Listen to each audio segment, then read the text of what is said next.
And so we'll talk about, 6 things that I think are super important, super helpful for us as sellers moving forward that Amazon is changing, which is a really good thing.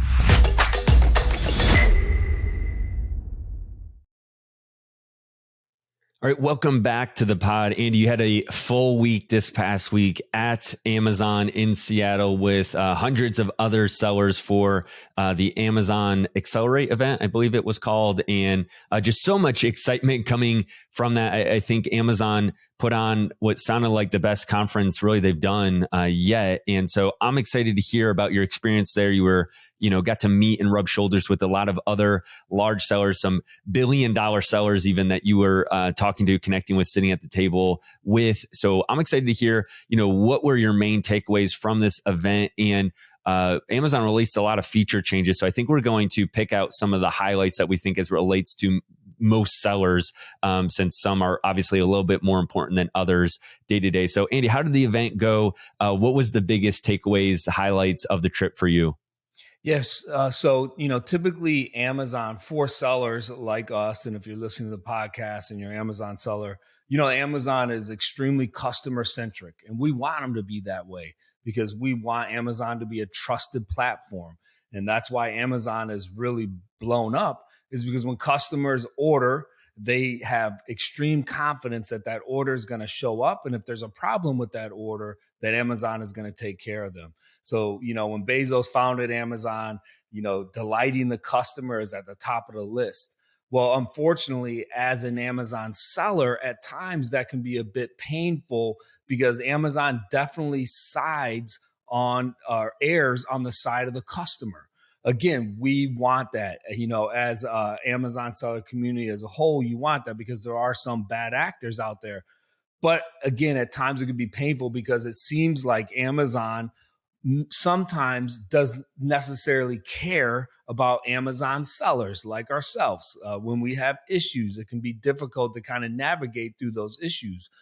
But what this conference did in talking to Amazon sellers who've been selling on the platform for 10 to 15 years, who have attended these conferences before, what they were saying is, wow, this conference is really different. It seems like Amazon now, not only are they customer centric, but they are trying to evolve and become seller centric. So again, remember, half of all goods that are sold on Amazon are sold from small businesses like ourselves, or if you're a seller, a small business like yourself. And so for them beginning to become seller centric along with customer centric, it's a really good thing. And we think that this conference was kind of the foundational piece that is beginning to change that tone or tenor that typically we've seen. And so we'll talk about, 6 things that I think are super important, super helpful for us as sellers moving forward that Amazon is changing, which is a really good thing. Yeah, so I'm just curious, how much of this do you think is real? Are they kind of putting on a face, Amazon, as far as trying to kind of be more seller centric as well as customer centric? Yeah, I agree. Most sellers probably get very frustrated at times when it seems like Amazon's not transparent on why their account is getting shut down suddenly, or why a customer is getting refunded automatically when it's not authorized, something like that. And it can be frustrating. I get what you're saying. As a whole, it's good for the long-term perspective. The reason Amazon's been able to grow to what it has is because of that customer-centric nature. But I think you see in the forums, right, when Amazon will come out with an announcement and there's 100 thumbs ups and 1,000 thumbs downs or something.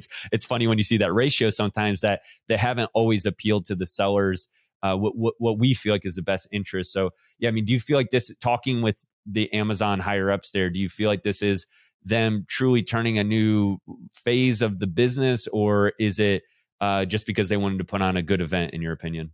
Yeah, so ultimately time will tell. Although, a good phrase is, put your money where your mouth is. And there is no doubt, like, they pulled out all the stops for us at this conference. So it was in Seattle. There's this public area. It's around the Needle. That's you can go up in an elevator and see all of Seattle and see the port and the ocean right there. They reserved this huge space. And so, I mean, it was an expensive event that Amazon put on.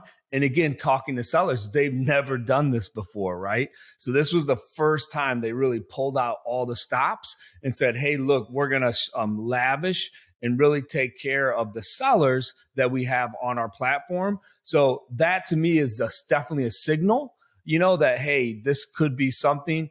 Now, obviously, time will tell, right? If there are systems that are created that are going to make our life a little easier with less pain points as we deal with difficulties that, again, are going to come up in any large company, and Amazon is a massive. I think the last report I heard, they almost have 500,000 employees. So 500,000, that's huge. But overall, again, the tone of the conference, super supportive of sellers. One of the last keynotes was Venus Williams. So she's launching a brand on Amazon, and again, she was, the headliner. But it was cool seeing, again, how committed they are to helping sellers launch brands on Amazon, as well as sellers just sell better on Amazon. I just pulled it up. Actually, this says, according to a quick Google, 1.6 million Amazon employees, but that's full and part time. So who knows what the breakdown is there? But yeah, obviously a massive machine that's there. I'm interested. I think you talked about this before. I can't remember if it was on the pod or just like on your social. But our brand was invited to a little bit of a exclusive part of the conference. Can you kind of break down? Why did we get this invite? I didn't attend, but you did with Steve. What was that? Like, who was invited to that? And what did you take away from that specifically, kind of this kind of inside event that was only a couple hundred sellers? Yeah, it's very cool. Again, I think you had to meet certain metrics. So it was all brands. So you have to be selling your own brand on Amazon. You have to be hitting a certain monthly revenue. And we got invited to this special kind of executive level function. So it was almost like a mini conference inside the overall general conference. What was so cool for us is we were able to rub shoulders with other sellers that are similar in our level of sales. And so met a gentleman who sells $50 million a year. So he works for a really big brand. If I mention the brand here, everyone would know it immediately. They just came on Amazon 4 years ago. And this seller is the sole responsible person for managing that brand on Amazon, but $50 million a year. So just being able to talk with him, being able to share, like what our net is, how we run ads, very helpful. Met another seller. They sell $1 billion a year. So on Amazon or total channels? Just on Amazon. Man. So almost $3 million a day in sales they have, so think about that. $3 million a day this seller does and manages. So very down to earth, but again, just being able to share best practices with them was very helpful. And I think, again, that kudos to Amazon for them recognizing, hey, look, let's get a certain level of sellers together who are in a certain revenue range, because they can really be helpful to each other. And then, there were a number of higher level Amazon employees that were able to share with us kind of some of the ins and outs. And, it's interesting because as an outsider, right, to Amazon, and that's what we are as third party sellers, you always say, well, why don't you do that? Why doesn't Amazon do this? Or why don't they do that? And you never really hear the other side of the story. So it's helpful being able to have that peel back, because, some of the frustrations that we deal with, you then kind of understand, oh, you know what, that's why it's this way. And so that's helpful as well, just as we continue to sell on Amazon. Yeah, really, really good experience as far as just being able to see these other sellers and see Amazon paying, a little bit more attention than in the past. So I think they announced over 20 unique kind of changes or upcoming features that Amazon's going to be launching. We picked out 6 of them that we thought were the most relevant or special when it comes to the day-to-day selling.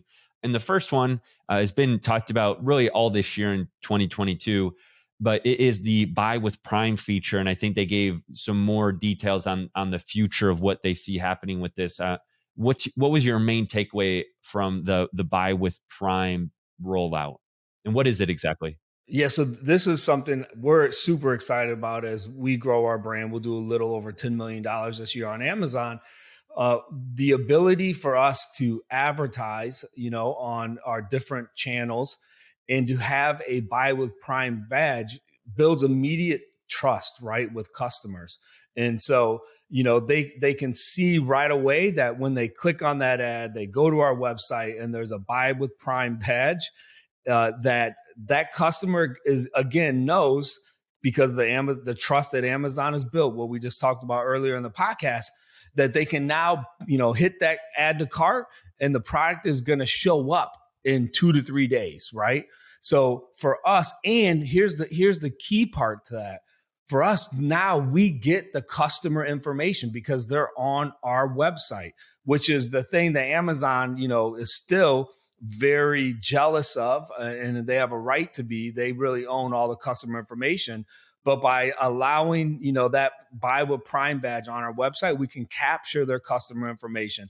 And I think we're gonna see a huge bump on our ads when we start adding that buy with Prime badge. Yeah, there's pushback from Shopify on this, so it's going to be interesting to see how that dynamic goes forward for anyone using it. But we do have some competitor brands of ours that are already using it. So I think, yeah, we're going to test it out and hopefully report back on results. Another feature I think everybody's seeing at this point, or I feel like it's already rolled out, is this express payout feature where you can, instead of waiting 3 to 5 days for your deposit to go through the processing process, it will only take 24 hours, even Sundays, it says, to get your payment. What's your thoughts on this express payout? I mean, just a cash flow benefit for most sellers as a positive. Any negatives you see there? Yeah, no, that's something that sellers who started selling after they switched it around 2012, have always wanted. Like, can I get right now? We're on 2 week payouts, and then there's also a reserve that's held. And so, being able to, especially for most sellers in Q4, to be able to get those payouts as soon as possible. I mean, at times, right, in our Amazon account, we have $500,000 to $700,000 that's just sitting there for 2 weeks. And so, when you factor that in, the amount of weeks, over years, over 5 years, that's actually a lot of interest, that Amazon is kind of earning. But again, this is a step forward. Amazon is saying, hey, look, we've listened to the sellers that we have. We understand that this is a need they have. And so now they're working with approved banks where you can get that payout, right, within 24 hours. So that's a huge step forward that Amazon's making towards sellers like us. So if you do have daily payouts, it kind of really supercharges it, because even with daily payouts, you have to wait like the normal 3 to 5 day time frame from when you request it to it hits your account. But now daily payouts, you could literally every day from the time you request it, get it within 24 hours. So yeah, that'll be really easy on the cash flow for anyone that's trying to flip credit cards or something with arbitrage just super, super quickly. Another feature update is Amazon's kind of always definitely recognizing the power of the seller mobile app. Was there any key takeaways that you saw was going to like improve when it came to the seller mobile app? Yeah, so this is something especially geared toward newer sellers. A lot of folks, they're logging on their computer. They don't understand all the features of the seller mobile app. They are amping that up and trying to make the seller app more relevant, which is good. All of us have phones, right? We probably do 50 or 60% of the work from our phones. So them dedicating time to that is going to be good for us, right? As we move forward. One of the great features of that app, again, geared toward newer sellers, you can access Seller University, which is full, and a lot of sellers unfortunately don't do this. It's full of videos that you can go to, how-to videos that you can go to and learn exactly how to run through a process as you're selling on Amazon, right? It also lets you do what if scenarios for products to estimate fees, the cost, the net profit margin, based on size, shipping, and other variables. So you and I both know that when we're looking at potential products, before we make that buy, we need to have all that information and all that data to help us understand how much net profit we're going to have at the end of the day. And now you can do that all through the seller mobile app. Yeah. So most arbitrage sellers are going to be using like Inventory Lab or um, Scan Power to kind of do most of their estimates, right? When they're shopping, this is kind of the super basic starter level of that. And for private label, we're typically using Helium 10 for a lot of our kind of data analysis, but good on the fly to kind of, Andy, I know you like to check stuff on the fly sometimes when you're even out. We had a podcast about always be looking for opportunities. You might be at a restaurant and see a product and you're literally trying to kind of do some quick math in your head while it's fresh to see if it's relevant. And I think the app can be helpful there. This one's really interesting. I don't know how to pronounce it. Veeqo, Veeqo is a multi-channel shipping software that Amazon's coming out with. I don't even know the background on this. My guess is they basically bought out a shipping fulfillment software and kind of rolled it in, or they just developed it from scratch. I don't know if you heard that, but this is basically a software within Amazon that's going to help with multi-channel shipping. Break that down. Where do you think this could be helpful for sellers? Yeah, so this is something I believe Amazon did buy the company. They realized a lot of Amazon sellers like us, we use these third-party apps like ShipStation, right, that go through the API on Amazon. And so they're smart and they understand, again, this is a need that sellers have. And so they said, hey, well, look, let's just develop a great app similar to ShipStation that we own that hopefully has some proprietary, programming in it that's going to make the system a little easier.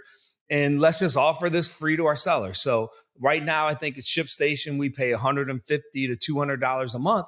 So that's going to be about $150 to $200 a month savings by using this third party that Amazon owns instead of using ShipStation. But the big key to this is they have an inventory system. So one of the frustrations we have with ShipStation, it's just not great at tracking our inventory.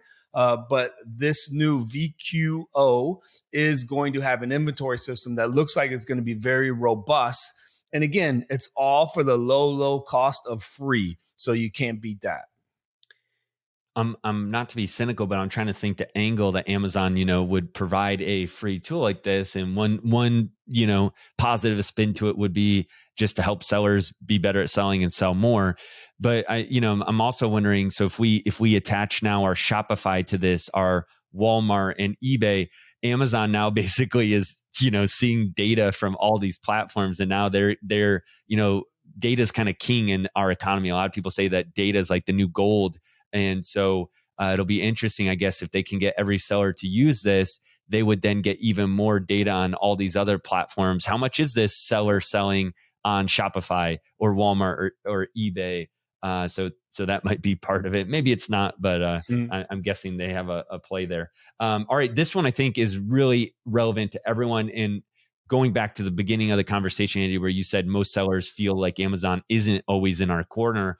I think one of the biggest areas of that is account health, suspensions, kind of Amazon changing things quickly. And so they have this new feature they're calling the account health assurance that I think is really interesting. Break that down for us. What is that going to be like for sellers? Yeah, so for those of you that are listening, if you've never gone through it or you don't know anyone that's gone through it, you can be selling on Amazon and doing a ton of revenue every month. And all of a sudden, a bot flags something in your account and Amazon shuts your account down. And, so you go from selling $30,000 a day to zero and actually being locked out of your account, right? While Amazon goes through this. It can be an extremely painful process. So Amazon, again, has listened to sellers, and sellers have said, hey, look, this isn't fair. There's so many algorithms and so many bots out there that, will make mistakes. So Amazon has said, hey, look, give us an emergency number that's on file. As long as your account maintains a certain health rating, which, for you and I, like we never have an issue with that. Our health rating is always good. As long as your account maintains a good enough health rating and you have that emergency number on file, then they're saying that they will never shut your account down if you answer that phone when an issue arrives. So that is huge for us as sellers. Again, there are times where we average $40,000 to $50,000 a day in sales. we much rather answer a phone call from someone at Amazon, when a bot flags something potentially to help work through that issue than Amazon shutting down our account, because you can never get those sales back. So this is a huge, huge step forward. It almost received a standing ovation from the audience when they announced this one. It was like a sigh of relief, because again, as you grow in your Amazon sales, it just becomes critical that you never want to experience an account shutdown like that. Yeah, we need to make sure the phone number on our account is getting is the right one. It might be mine, and I'm not always the best about picking up my phone. So we need to make sure that the right person is on that and that we're not getting surprised. Now, here's one interesting thing on our main account that we sell. It's the way that it's always looked, but we have another Amazon account for another brand that we started, and it has, I think, what's already going to be, for whatever reason, they rolled out this new feature to this account. And so maybe some people listening have this already. I don't know. But on this account, it showed an actual number of the account health score, and it was out of 1,000. So on our main account, it just says healthy. It's like red, yellow, or green. And whenever you're in the red, it was always like, the yellow, it was like scary, you're at risk. And I don't think we were ever in the red before, but I'm sure that's not a good sign. Oh, well, now there's this number system. And so it's kind of like the IPI score that they rolled out a few years ago, where you can now see the score of your inventory health. I feel like it'll be very similar to that. And, it might be similar to the IPI score, where sometimes it's like going down and you have no reason why it's going down. But hopefully it kind of stays in that really towards 1,000, and you won't be at risk of a sudden unexpected shutdown like you just went through. Yeah, so that's probably one of the best potential feature roll outs that they've talked about.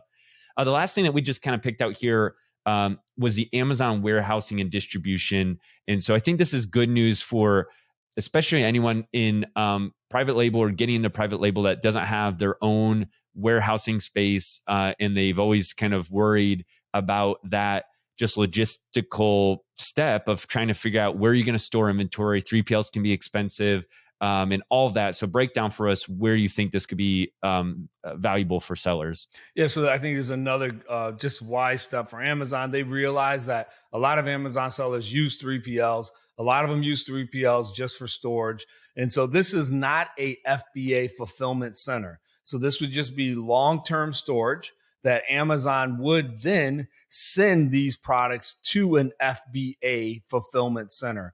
And so you're going to have lower storage fees, basically lower long-term storage fees. What it does for Amazon too is they don't want their FBA fulfillment centers to be full, of product that's not selling. They want those FBA fulfillment centers to be lean and mean. And so for their perspective, I'm guessing that they're hoping this is going to free up space in their FBA centers. And then the second piece of that is, during the pandemic, they went on this massive building boom. And so I imagine that they have a ton of square footage that's empty right now. So again, it's genius on their part to say, hey, look, let's take some of the square footage that we have that we thought we were going to utilize, but we're not, and let's just turn it into long-term storage for Amazon sellers so we can make a little bit of money on the space that we're not currently using. So smart on Amazon's part, but also for sellers, it's going to drastically reduce those long-term storage fees, and you're going to be able to use the stage, right? Product, send it into FBA.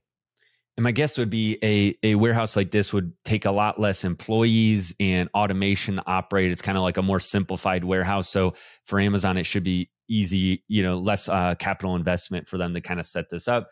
I'm thinking out loud here, just some of the, features of this that could be valuable, like recalling Amazon inventory instead of sending it back to yourself. If you could send it to one of these long-term storage, if you had to recall 500 units, I could see that as valuable, because it should be no problem for Amazon to communicate between these places and receive it. That's one benefit I could see of a place like this. Another one would be Amazon looking at your inventory sell-through rate and recommending pretty easily, saying like, hey, you have this inventory at our warehouse distribution site. You should send it in at this date, and them actually helping to coordinate like all the logistics of it. So you basically just have to click a couple buttons and it happens. You don't even have to set up like a true shipment. That's something I could see valuable, because Amazon should basically have giant truckloads every single day going from these warehouses to Amazon. So you would think that you wouldn't even need to use like UPS or FedEx. You would essentially use something similar to like an LTL or full truckload from the warehouse to Amazon. So I don't know if that's what it's going to be like, but I could see this again being some cost savings for us personally. We see a lot of logistic and shipping improvements for our brand over the next year or two from opportunities we've identified. Steve's helped us identify. So we think we're going to save a lot of money next year through that. So anybody listening, I think there's always room for you to look at your current processes. We've talked a lot before. It might just be that you could actually operate out of a smaller warehouse than you think you need to, or you might want to look at LTL or full truckloads instead of just shipping the way you currently do. So that's going to be big for us. And this might be one way to help sellers be a little bit more agile and navigate further. Any other big takeaways from the conference that you had? No, again, we always encourage folks, look, no matter where you're at in selling, if you're just getting started out, if you've been selling for a few years or you're veteran sellers, the more Amazon events that you can go to, the better it's going to be for your business. The more network you can do with experienced sellers, the more you're going to learn. And just the sharing of best practices continues to me to be one of the best parts of being in the Amazon seller space. There's really a free flowing communication of information with each other. So very, very nice event though, put on by Amazon. Speaking of that, this weekend, we are heading to the Amazon Seller Tribe 8 meetup in Kansas City. That's going to be one of those places where we're going to be able to connect with other sellers, all the way from people just starting out to multiple $1 million sellers. We're actually doing one of the days. I don't think you're going to be there, but I'm going to get to go to the Kessler's home. They did, I believe, 6 or 7 million last year. I don't know what they're on track for this year, but we're going to get to see their new $1 million home setup that they have. They have an amazing warehouse on site at their right behind their home. And we're going to get to tour that and just see best practices they have. So as we get into arbitrage more, we've talked about this a couple weeks or months ago, we're getting into this more. I'm looking forward to picking up some tips that I hopefully can help bring to us. I think it's going to be a great event. That, and then Gary and Gay are going to be leading up the whole weekend, just a great networking opportunity. So I'm really excited for that. You're going to be there, Steve, Dan, lots of other great sellers that will kind of hang out all weekend and come back with some more great tips and stories for next week, I'm sure as well. All right, well, that'll do it for this episode. We'll catch you guys next time with some updates from our own brand and what we're seeing on Amazon in the next episode of the Amazing Freedom Amazon Seller Podcast. See you guys.